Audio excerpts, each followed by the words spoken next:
Friends అందరూ ఎలా ఉన్నారు? బాగున్నారా? నేనైతే బాగానే ఉన్నానండి. ఈరోజు నేను కొత్త వీడియోతో మీ ముందుకు వచ్చేసాను. ఎప్పట్లా మోటివేషనల్ వీడియో అయితే కాదు. మేము ఒక ట్రిప్ ప్లాన్ చేసాము. ఆ ట్రిప్ గురించి నేను మీకు వీడియో అనేది చేసి పెట్టాలని పెడుతున్నాను. అది మరెందుకు ఆలస్యం, వీడియోలోకి వెళ్ళిపోదాం. ఇక్కడ బొబ్బిలి నుంచేనండి. మేము ఫస్ట్ ఎక్కడికి అనుకున్నామంటే షిరిడి, తిరుపతి, అలాగే విజయవాడ, సింహాచలం అనుకున్నాం. బట్ ఈ వీడియోలో వచ్చేసి నేను షిరిడి ట్రిప్ గురించి నేను చెప్తున్నాను.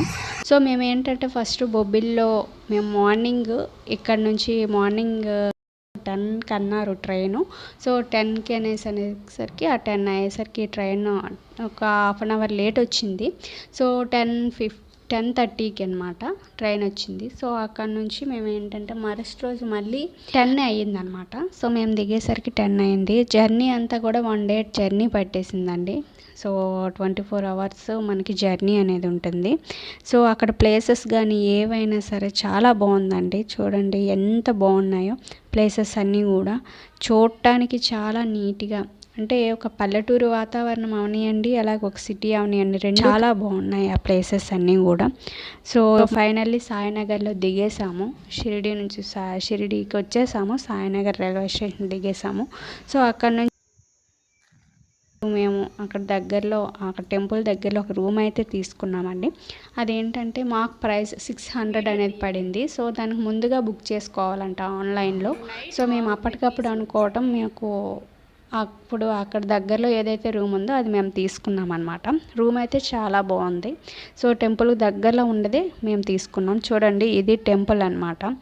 ఆల్రెడీ మేము దర్శనం అనేది చేసుకున్నాము. దర్శనం చేసుకున్న తర్వాత, ఎందుకంటే లోపల మనం వీడియో తీస్తాం, పర్మిషన్ అనేది ఉండదు కాబట్టి నేను బయట ఏదైతే ఉందో అదంతా కూడా నేను ప్లేసెస్ అన్నీ కూడా వీడియో తీశాను. అలాగే అక్కడ చూడండి అదంతా కూడా బాబా గారు నడిచిన ప్లేస్ అనమాట. అందుకే ఎక్కువ భక్తుల రద్దీ కూడా ఎక్కువగా ఉంటుందండి. చూడండి అదంతా కూడా. అయితే నేను సెకండ్ టైం వెళ్ళడం, ఫస్ట్ టైం మేము వెళ్ళేటప్పుడు అంత డెవలప్మెంట్ అయితే ఏమీ లేదు. ఇప్పుడైతే చాలా నీట్గా అందరికీ ఉపయోగపడేలాగా అందరూ చూడదగ్గ ప్లేస్గా కూడా చేసేసారు. చాలా బాగుందన్నమాట. అక్కడ చూడండి షాప్స్ అన్నీ అండి, ఏవైనా సరే చాలా నీట్గా ఉందన్నమాట ఆ టెంపుల్ కూడాను. అక్కడ ఇది ఒక 100, అంటే ఈ ప్లేస్ ఏదైతే ఉందో నేను అక్కడ నిల్చొని ఉన్నానో మీకు కనిపిస్తుందో లేదో. ఇది ఏంటంటే బాబా గారు 100 ఇయర్స్ చనిపోయి 100 ఇయర్స్ అనమాట. దానికి గుర్తుగా ఏంటంటే ఈ ప్లేస్ అనేది వాళ్ళు కట్టారు.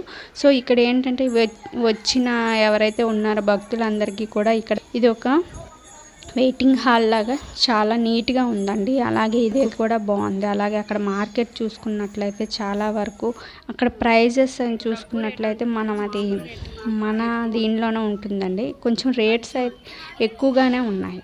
అయితే అక్కడ మేము ప్రశాంతి నిలయానికి కూడా వెళ్ళాము. ఇక్కడ ప్రసాదాలయం అంటాం అన్నమాట అది.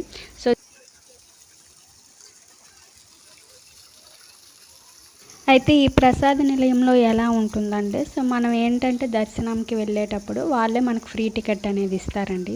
అది నైట్ అవనియండి, మధ్యాహ్నం అవనియండి. అదే మనము దర్శనంకి వెళ్ళకుండా మనం ప్రసాదం తినాలి అనుకునేటప్పుడు 50 రూపీస్ ఇచ్చి ఒక టోకెన్ తీసుకున్నట్లయితే మనకి అక్కడ ప్రసాదం అనేది దొరుకుతుంది. ఇలా అన్నమాట.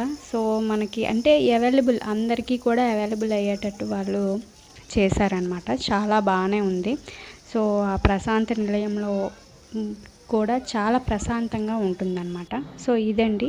ఇది వీడియో. షిరిడి వెళ్ళే వాళ్ళకి అవసరమైన ప్లేసెస్ అంటే ఇవేనండి. ఇవి మెయిన్గా అవసరం ఉంటుంది. అందుకే ఇదే వీడియో తీసి పెట్టాను. మళ్ళీ నెక్స్ట్ నేను తిరుపతి వీడియో కూడా పెడతాను, చూసేయండి. ఓకేనా ఫ్రెండ్స్? Thank you.